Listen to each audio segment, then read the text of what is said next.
where does mathematics exist? Does it exist in the material world, or is it a product of the experiential? Are equations like E equals mc squared discovered, or are they created? This is actually a very old question, and a greatly considered one at that. For as far back as ancient Greece, mathematics has always reserved its front row seat to our interrogations of reality. Among the Platonists, mathematics was revered, considered the highest form of intellectual inquiry, capable of leading thinkers beyond the corporeal world to a domain of eternal, unchanging truths. Inspired by the Pythagoreans, this was an ideal so ingrained into Plato's Metaphysics that it was said he had an engraving above the entrance of his academy which read, "Let no one ignorant of geometry enter here." However, Plato had a somewhat curious relationship with numbers in that he believed them to be aspects of absolute identity. Yes, they may be abstract objects, but ones that nevertheless truly existed beyond space and time, independent of any human appreciation. For Plato, all aspects of the waking world were thought to emerge as coarse representations of what should be considered their most pure ideal form, the perfect person, perfect society, or even the perfect version of the number 2. Forms that were said to be eternally present within reality. And so, though maths could be freely used in the functional practices of the marketplace and architecture, its deeper study became much more aligned with a mystical worldview, its own metaphysical line of inquiry, best discernible through inner searchings, where one could traverse beyond the physical world so as to rediscover forgotten truths and the forms that still today await our rediscovery. But even in his own time, Plato's words were never considered absolute. In contrast to his teacher, Aristotle claimed that though mathematical objects did indeed exist, they did not need to exist within any abstract realm, since for Aristotle, numbers did not proceed from perceptible things but stood in account of them. It was to take the insights of an astronomer almost 16 centuries later to truly recognise the weight in which mathematics can be a force within nature. In his own words, mathematics is the language in which God has written the universe. This was Galileo's world-changing revelation. For within the complexities of mathematics, Galileo and we as a species had discovered a path by which we could indeed understand the universe. A language that gave us the ability to evoke the patterns that once lay hidden, embedded within the chaos. Here it was, the key to all things, the very signature of God.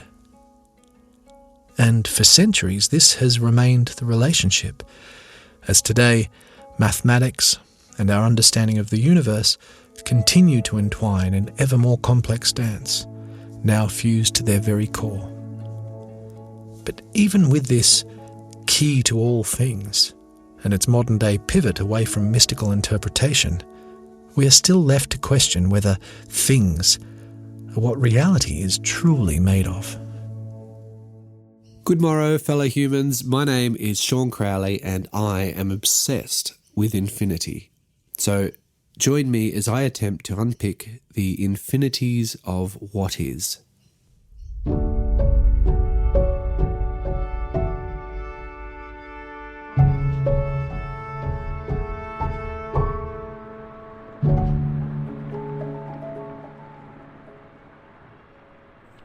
Part 1. A mathematically knowable world.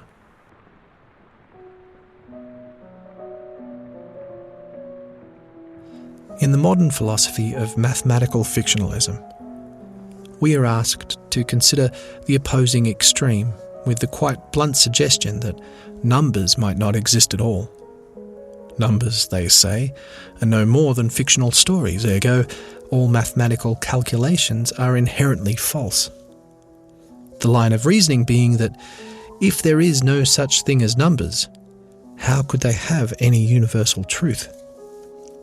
In contrast, mathematical nominalism offers a line of reasoning that may appear more rational to a modern mindset, as it suggests that numbers are neither existent, abstract objects nor imaginary figments, but merely another form of language, a tool, used only to describe the things of reality.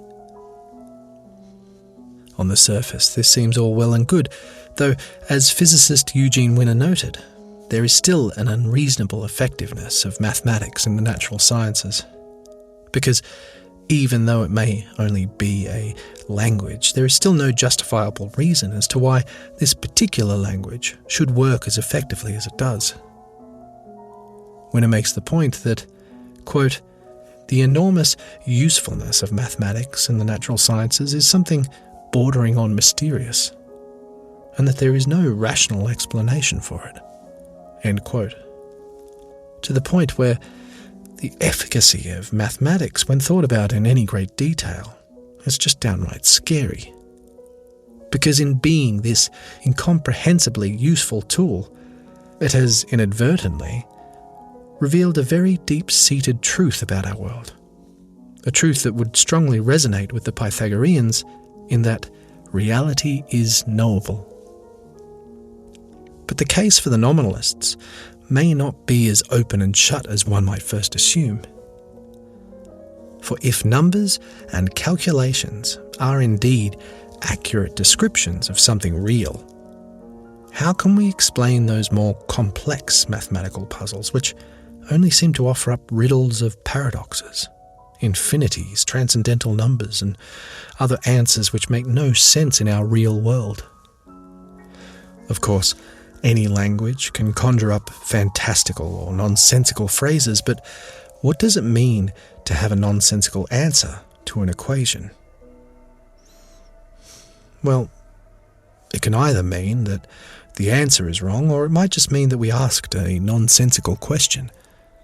But if the question truly is a nonsensical one, does this not in itself prove another underlying truth about some aspect of reality? Take, for example, the barber paradox.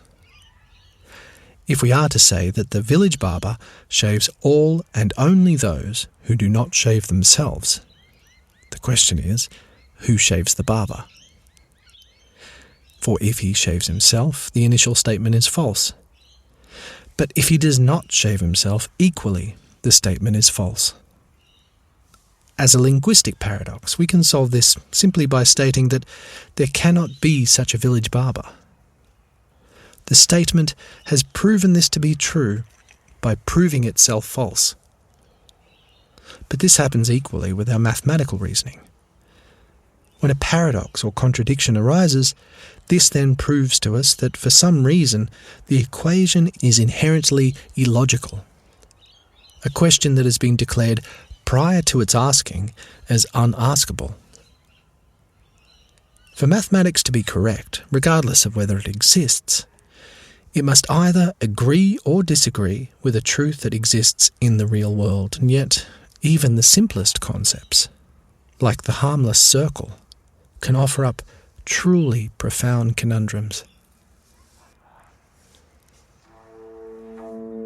When Archimedes first attempted to calculate the circumference of a circle, he discovered a very peculiar and now very famous attribute of its nature. He began simply enough, placing a triangle inside of a circle. Then, stepping up from a 3-sided triangle to a 6-sided hexagon, he increased the number of sides, slowly filling the circle. Moving up through the 12-sided dodecahedron, going on through 24, 48, and even as far as the 96-sided ennecontahexagon, which is just another fun word. But regardless of how many times the sides were doubled, there was always a tiny bit left over. So, finding no sign of end to the sequence, he began working from outside in, now trimming the edges, and thus moving ever inwards towards the circle. But once again, there was no end. Though he was, eventually, able to prove that the circle's circumference could be calculated by multiplying its diameter by some still unknown number between 3.14084507 and 3.14285714, he had also discovered that no matter how many steps were taken, the dividing segments would only push the answer into higher and higher decimals. What Archimedes had discovered was a number with infinite irrationality, meaning for us that both the circle's circumference and area are, and always have been, unknowable.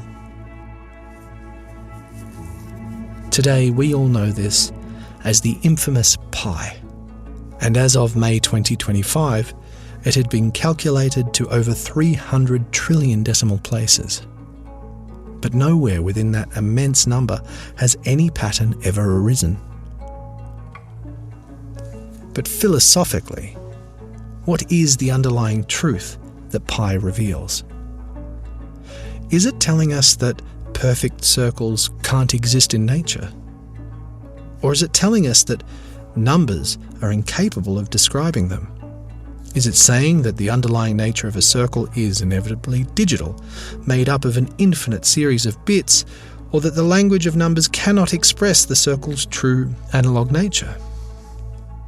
It's an interesting thought, because if we are to imagine the curve of a theoretically perfect circle, we must assume that its curve persists in equal parts around the circle's circumference, so that to remain purely analog, its curve would need to persist at an angle that dissects reality infinitely.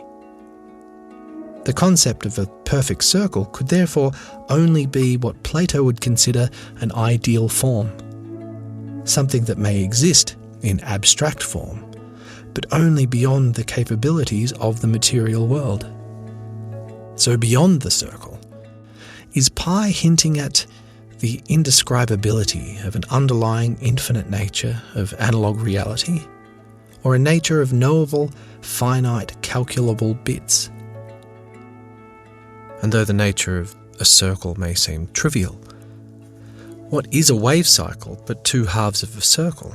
And waves, as we know, are indispensable to all things physical. So are we digital, or are we analog? And getting back to our topic of consciousness happening within the organism, is our consciousness an attribute of the digital system we call organism, chased across the last few chapters, or is it an attribute of an ever-present analog flux, whatever that might be? This being yet another very old and greatly considered question. Admittedly, this may be the conundrum that lies closest to the heart of the difficulties encountered when attempting to describe the reality we find ourselves in. And it's more than just a division between the mathematically knowable and unknowable attributes of reality, for at its core, it is a divide between two dueling perspectives, that of permanence and that of change. Or phrased more poetically, that of being and that of becoming. The most common understanding of the universe held in the developed world today is one arrived at through a mathematicized understanding of physics.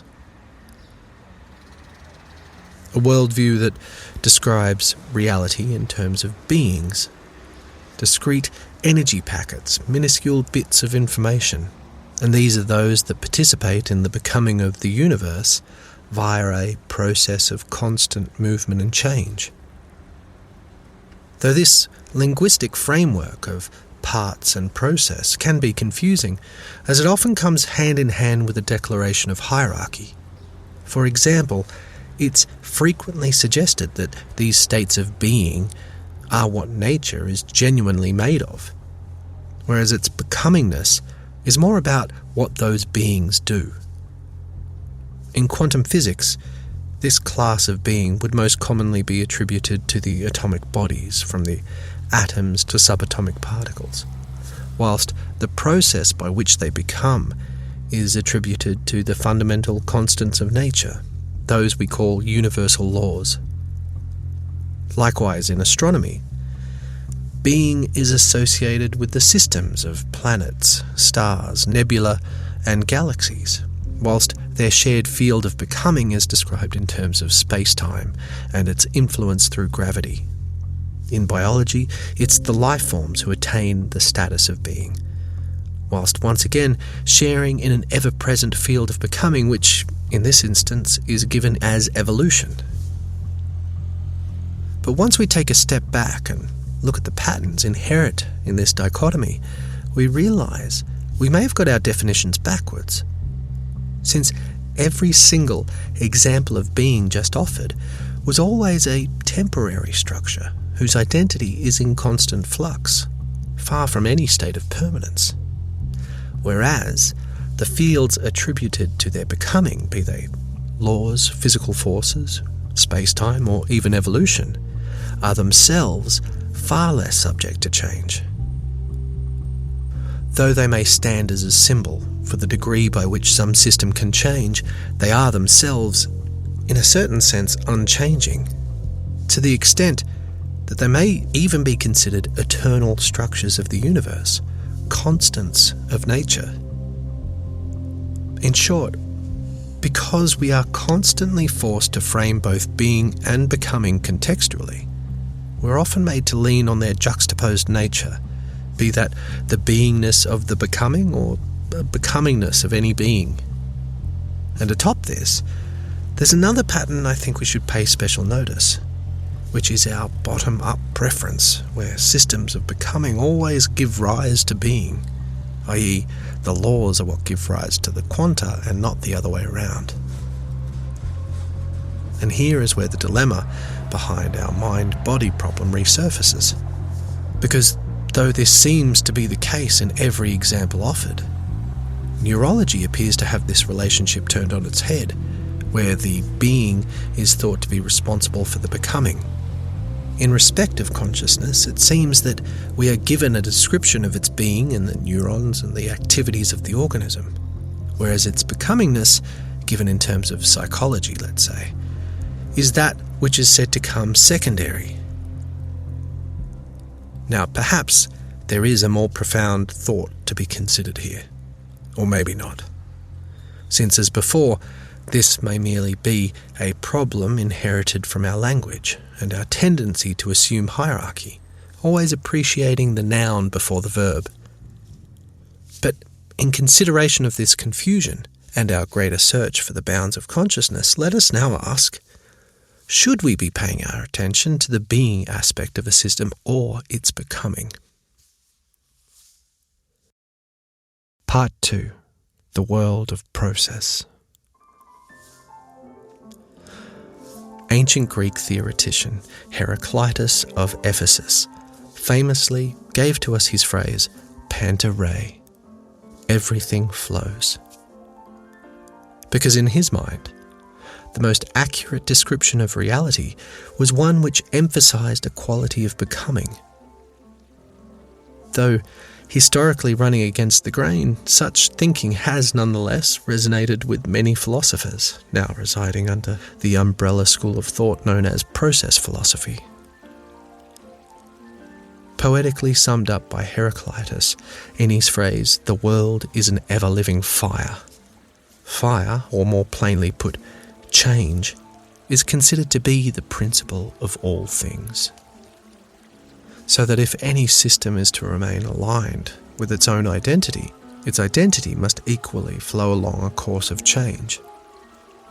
And it's for this reason that his phrase, into the same river, it is not possible to step twice, refers just as much to the ceaseless changing of the river as it does to the ceaseless changing of the person who steps into it.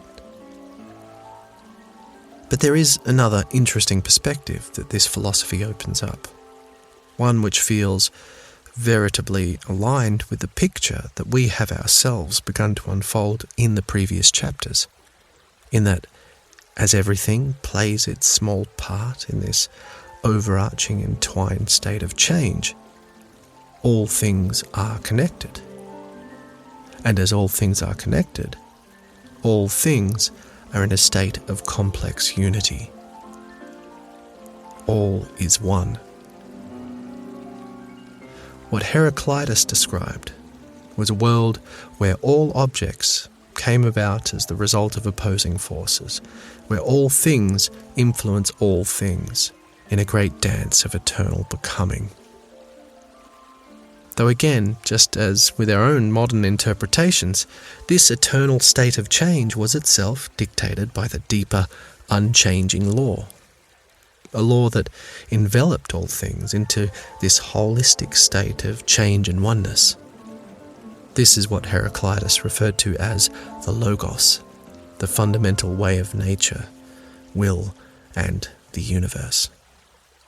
But once again, as the true word of reality, this was itself impervious to any influence of change, since it was by its nature that the ever-flowing state of change existed in the first place.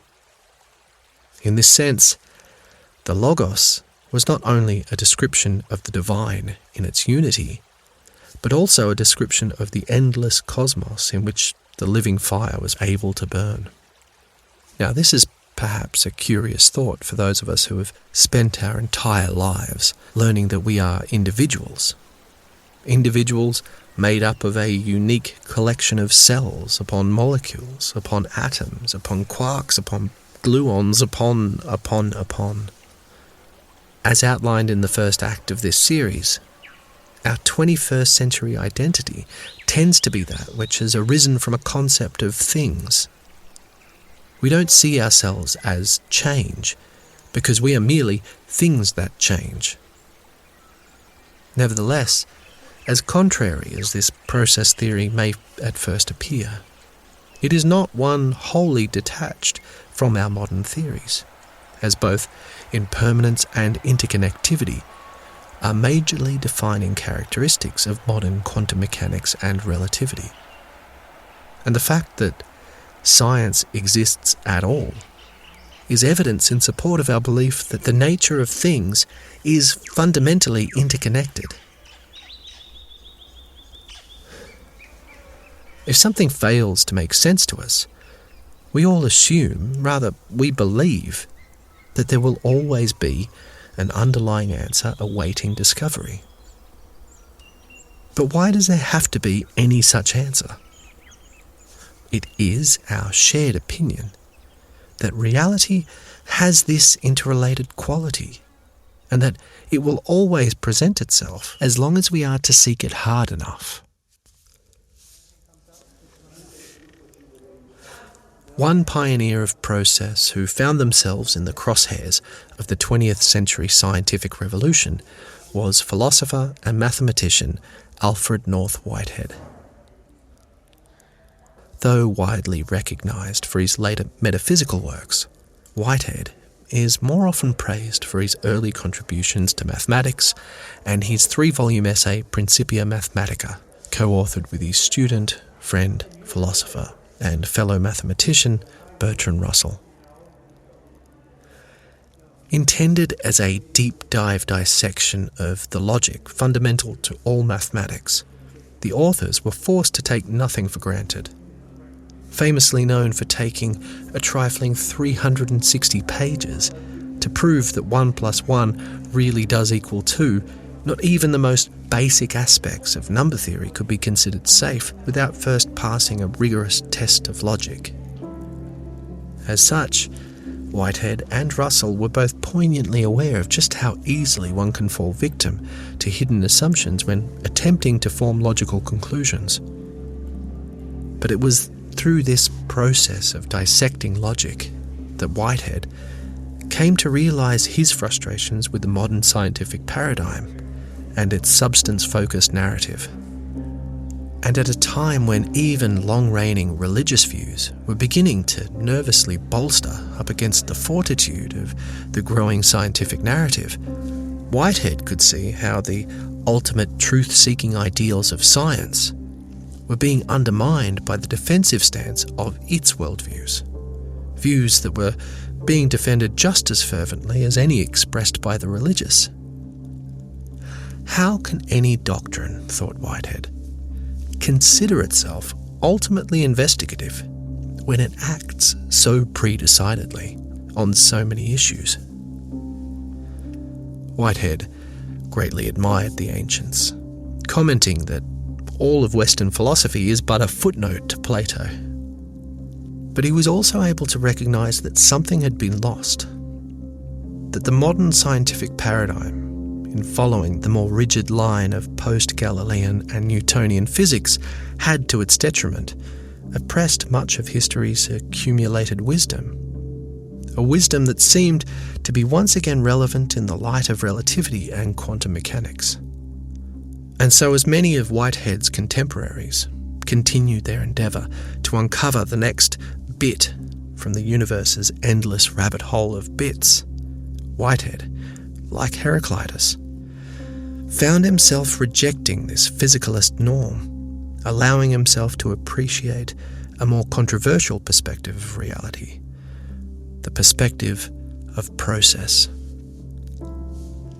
Considered to be one of the most comprehensive contributors to process philosophy, Whitehead required it of himself to devise an entire process relational ontology, which might be all well and good for Whitehead, but when an idea requires an entirely new language to describe it, well, one can probably expect a slow-burning response.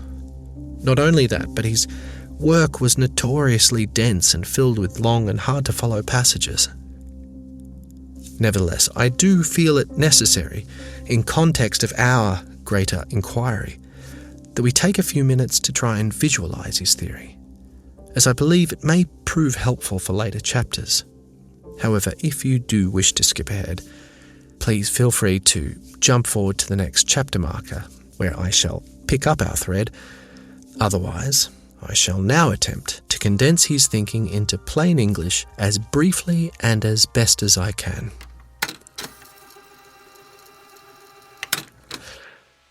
The physicalist description of the world suggests that our experience of things occurs when the brain provides us with a mental representation of the physical data received by the senses.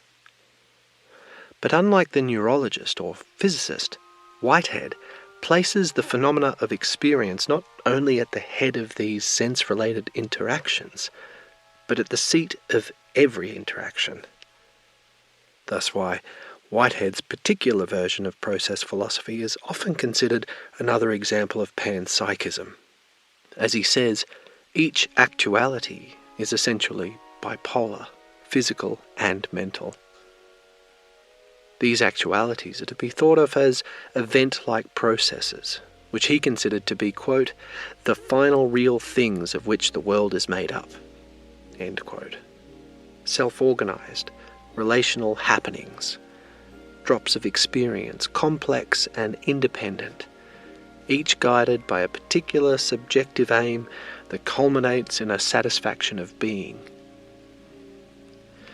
However, this subjective aim is not primarily intellectual, nor necessarily conscious.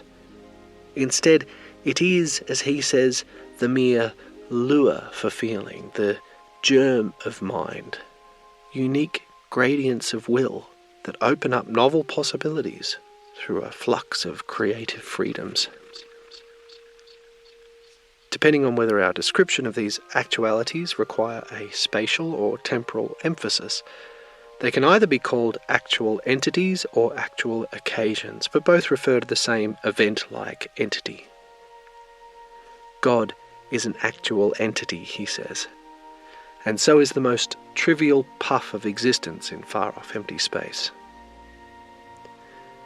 So you may be thinking, how are we supposed to superimpose this idea of actual entities onto the world we know? Well, firstly, we should try to understand his notion of the continuum and the process of concrescence, which is the act of tying one actual entity into its next.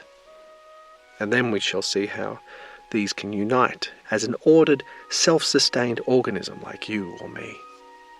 Now again, these are not objects, but events, and as such, we can imagine how they could just as adequately be described as an uninterrupted continuum of flux, a web of relations, thick with the rich history of all past facts. But the point that Whitehead wants to elucidate is that these regions of facts can be considered both in terms of this becomingness of the continuum and also in a beingness specific to the goal intention of each entity. But it's only in respect of the pluralistic nature that we can discuss the activity of any particular actual entity as an atomistic sea of relations. We can now speak of these actual entities in terms of their mereological relations, which ebb and flow in a coming and going of eternal influence, where the history of past facts gets passed on to each new generation, thus shaping that generation's private, subjective aim. And it's this process of interaction that he calls the concrescence, a point-free phasic process that doesn't happen in space or time, but rather results in space and time. And this is where we come back to you and I. Because we are not ourselves actual entities, but emergent processes. Like the emergence of time or space, can other equally complex processes emerge when a nexus of actual entities come together under a shared subjective aim, an ordered set called a society. And this is how Whitehead would describe us, a temporary identity that only endures due to the balance held between the collective's shared subjective aim and the character-defining qualities of our environment. But again, we are not the body, or even the subjectivity of our person. Rather, we as a society of event-like occasions are the historical root of that person from birth to death. Though it is in recognizing ourselves as a historically related series of events, rather than an ever-changing object, that we can now attach this same definition to more abstract entities, like the historical root of a language from its inception through to its loss, as both human and language are to be considered societies. This is why he states that the question as to whether to call an enduring object a transition of matter or of character is very much a verbal question as to where you draw the line between various properties. And it's in this same appreciation that a society can also be seen as part of a greater society, like its environment, such that an electron, as a society, is only a part of a greater set of electronic occasions, or a proton is a society of protonic occasions, which are equally parts of an electromagnetic society that's contained within a geometrical society, all that fall under the same cosmic epoch that we call the universe, with each society persisting for its own time until eventually falling into decay with the passing of its environment. The machinery of which is the intent towards satisfaction, where, as they move towards chaos, its intensity decreases. Or alternatively, as societies become more complex and structured, this same intensity is that which is increased, an act that requires a society to enhance its, quote, mental pole, being the mental side of the actuality's bipolar nature mentioned at the top. Quote, in this way, intensity is mated with survival, end quote. Each actual occasion is therefore shaped both by a mental and physical pole, with the act of the mental pole being twofold, where first, in order to survive, it will block any unwelcome or unnecessary detail, simplifying its world to a manageable stream of experience, and thus encouraging objectification. Hence, the objectification of the world would be, in essence, an act of abstraction, caused by the ignoring of banal information, what Whitehead calls negative prehensions. So like with our creature in the infinite desert, this would suggest that the reality we experience is not that which is interpreted by the brain, but filtered by it. An idea that has led many Whiteheadians to consider the possibility that we may have access to a depth of experience far greater than what we assume, and that it is these depths that we access during extreme mental states, like dream states, near death, the psychedelic experience, or meditation. But higher organisms don't only dismiss data into the negative, they also move towards the positive prehensions of original creativity. And indeed, it is this same move towards mental originality that manifests in us as life, and which ultimately gives rise to Whitehead's consequent nature of God.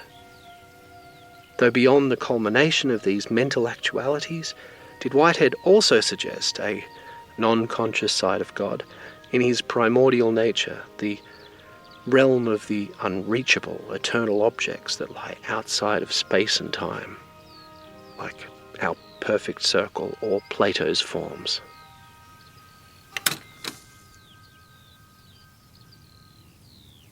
And in a nutshell, that's it, top to tail.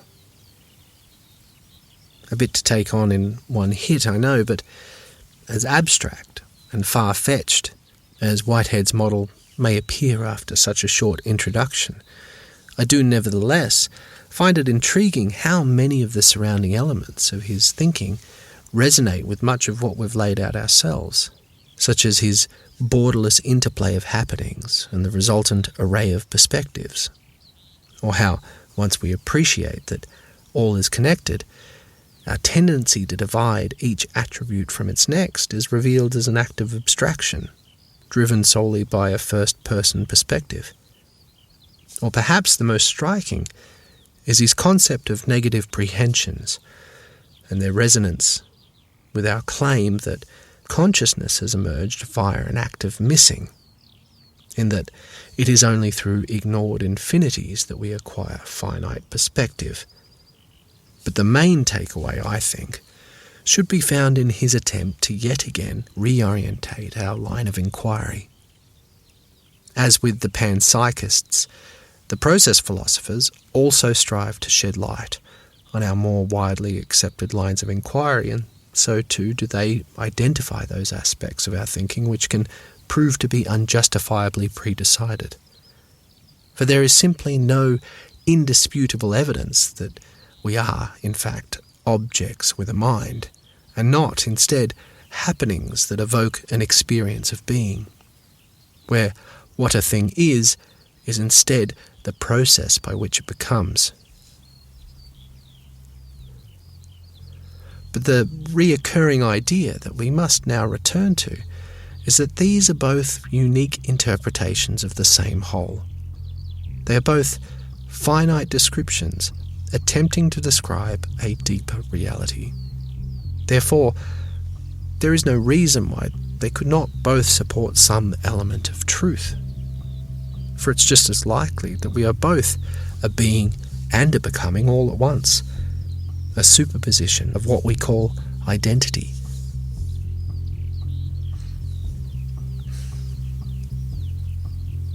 This very idea was summed up by yet another deep thinker of the time, physicist and philosopher David Bohm, who stated, quote, "The more views we can get, the deeper our understanding of the reality there is. The essence, or what I call the true being, we can never get a hold of. Every view is limited. It's like a mirror, looking this way or that. Theories don't give a final, true knowledge, they give a way of looking at something.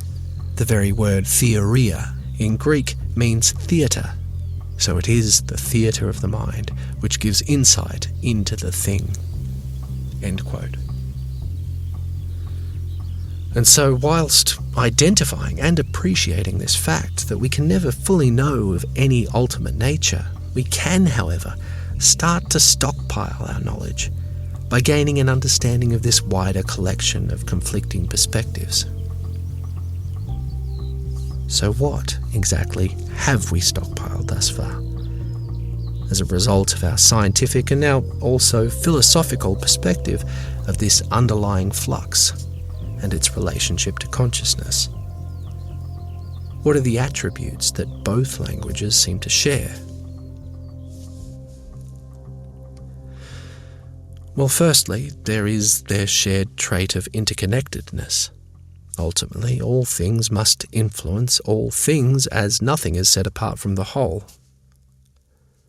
Secondly, within the flux of the interconnected whole, there appear to be various waves of influence, whether that be defined by the will of the universe, the aim of the actual entity, or the ever-present universal laws. There is always a universal push towards some creative intention. But here again, our interpretations have unfolded a dual description of both being and becoming, a oneness and a happening. And so, in my mind, where consciousness appears to participate is amid those aspects that are defined by the becoming of beings, as in the evolving identities, be that our own or some other.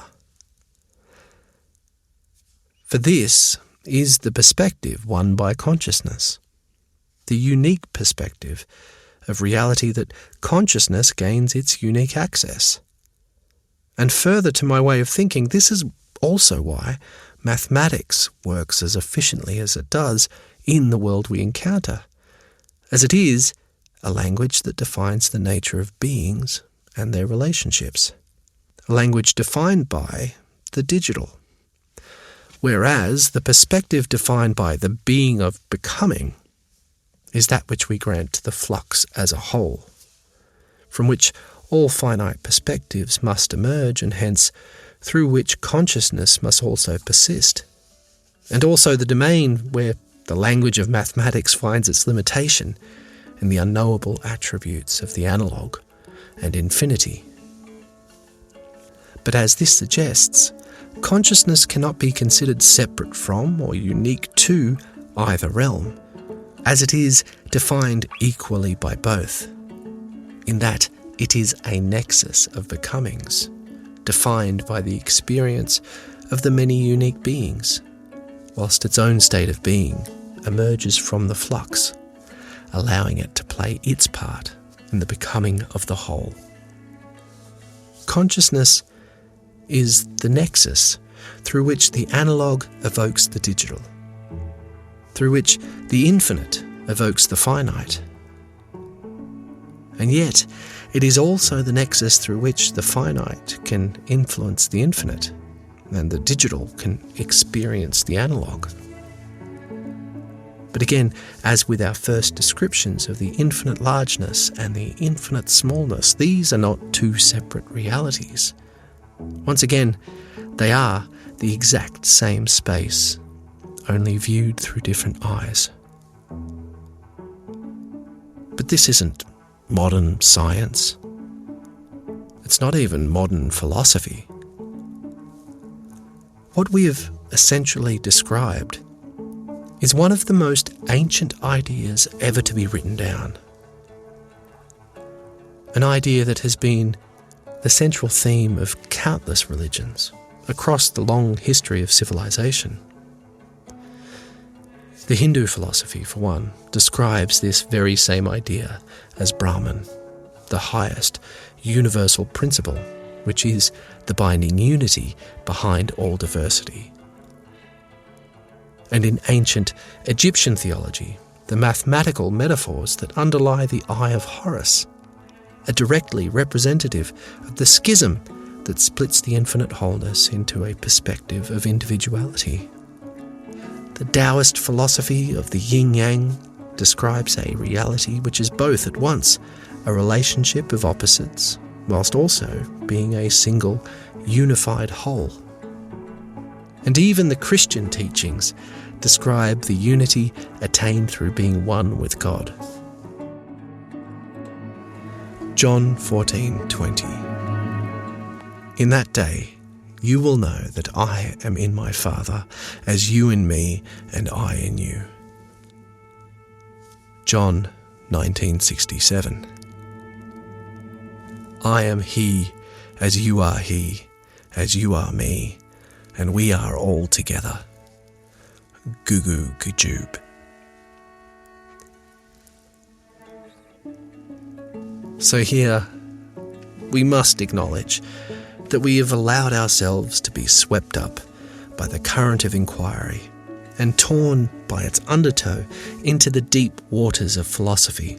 And though, whilst finding them to be just as rich and plentiful in insight as those now far distant shorelines of scientific understanding, we do now need to justify the returning tall tales of the deep and try to give some clarity to those more fanciful descriptions of silhouetted figures said to be moving about the murky ocean floor.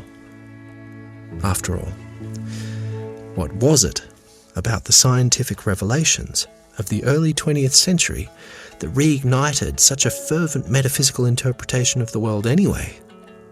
And does a deeper understanding of our 21st century science debunk or reinforce this new take on consciousness as the nexus between a being and becoming of reality?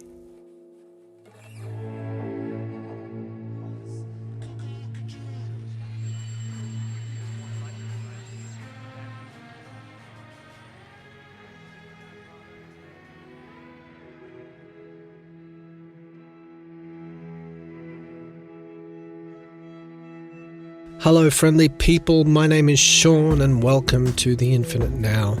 It's been wonderful seeing so many new people joining us on the YouTube account, so welcome to you all. I'm so glad that everyone's enjoying the series, and I personally have been enjoying the conversations that we've been having in the comments section. As part of developing that ongoing dialogue, I've just recently started an account on Substack.com. All that is a more curated place where we can share ideas, we can have conversations, we can debate certain things, and also where I'll be able to give updates in regards to publication of the book and upcoming episodes, all that sort of thing. So if you want to support the channel or just be a part of the community, it is free, so come over, check it out. That is Infinite Now with Sean Crowley.substack.com. We would love to have your company over there. Otherwise, once again, welcome to all the new subscribers, and I hope you all have a wonderful, wonderful week. All right, we'll see you soon. Bye.